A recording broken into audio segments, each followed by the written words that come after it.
Les files d'attente devant les quincailleries grande surface ne laissent planer aucun doute. Les rénovations ont la cote en temps de confinement. Comme on voit la demi-heure d'attente pour rentrer dans le Canac, c'est sûr qu'on s'occupe comme on peut. On apprend à devenir manuel, comme on dit.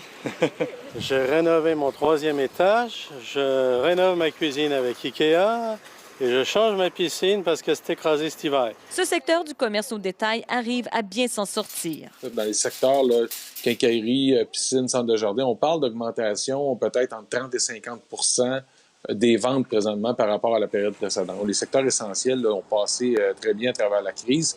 Les quincailleries n'ont pas eu à fermer leurs portes. Elles sont devenues un rempart contre l'ennui. Et ça s'observe sur leur chiffre d'affaires. C'est pas le double, mais c'est assez considérable. Les personnes, en se retrouvant chez elles, se trouvaient à vouloir faire des projets. Donc, nous, on était là pour le support mental, peut-être du monde, puis les projets de la maison.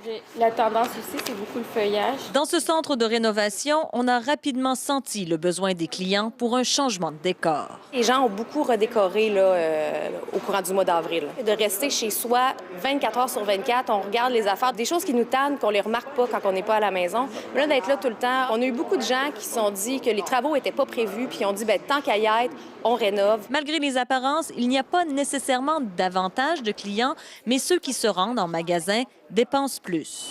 Le phénomène qui se passe, c'est que les gens ne vont pas là pour magasiner, ils vont là pour acheter. Fait que donc, la clientèle qui va en magasin achète et achète davantage. Donc, la valeur moyenne des achats est plus grande.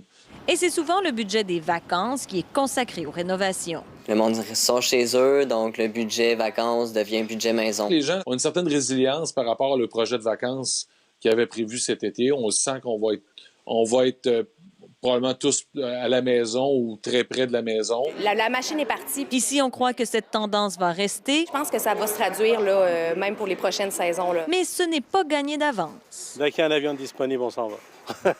Il est encore trop tôt pour voir comment la crise transformera les habitudes de consommation à plus long terme. Ici Valérie Gamache, Radio-Canada, Québec.